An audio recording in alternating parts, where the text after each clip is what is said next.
Welcome to Wednesday Wisdom.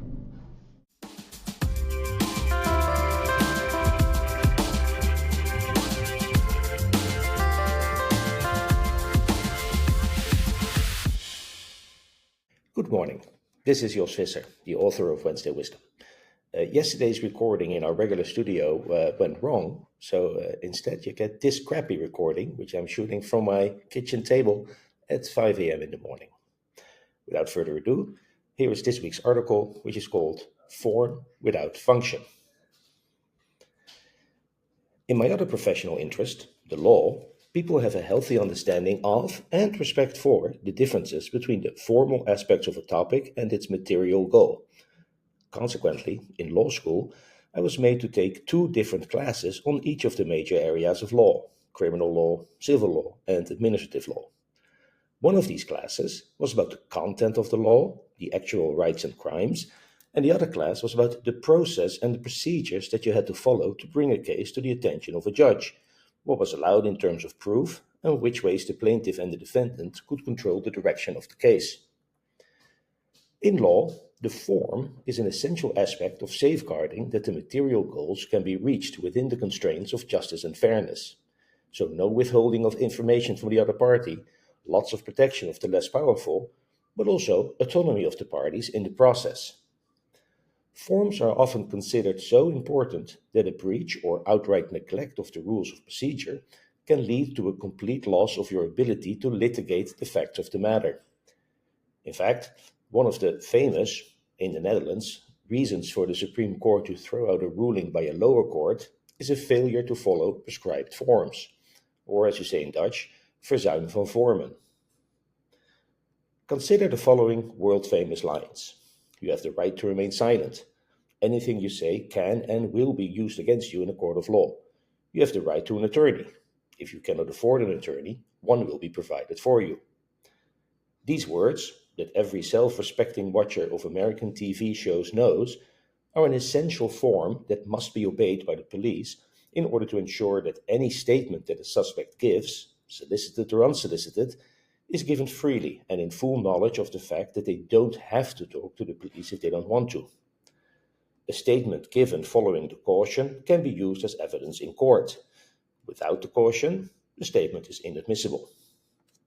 Legal tip: it is always better not to talk to the police without an attorney present, even after you've been read your rights, even if you think you're a smart and smooth operator who can talk their way out of everything, even if you know you are innocent and think you have incontrovertible evidence to prove so.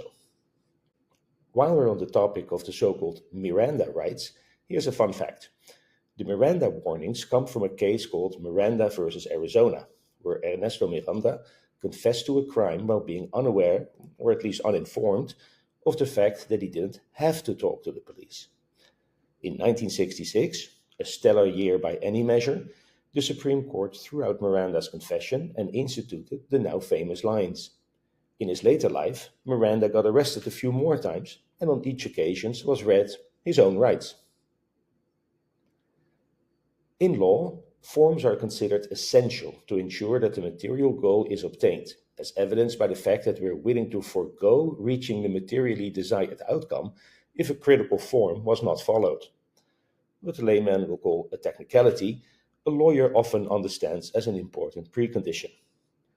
The importance of forms in law is so widely supported that even undemocratic and autocratic regimes feel a pressing need to show the world that they follow them, even though in truth everyone knows that they don't care.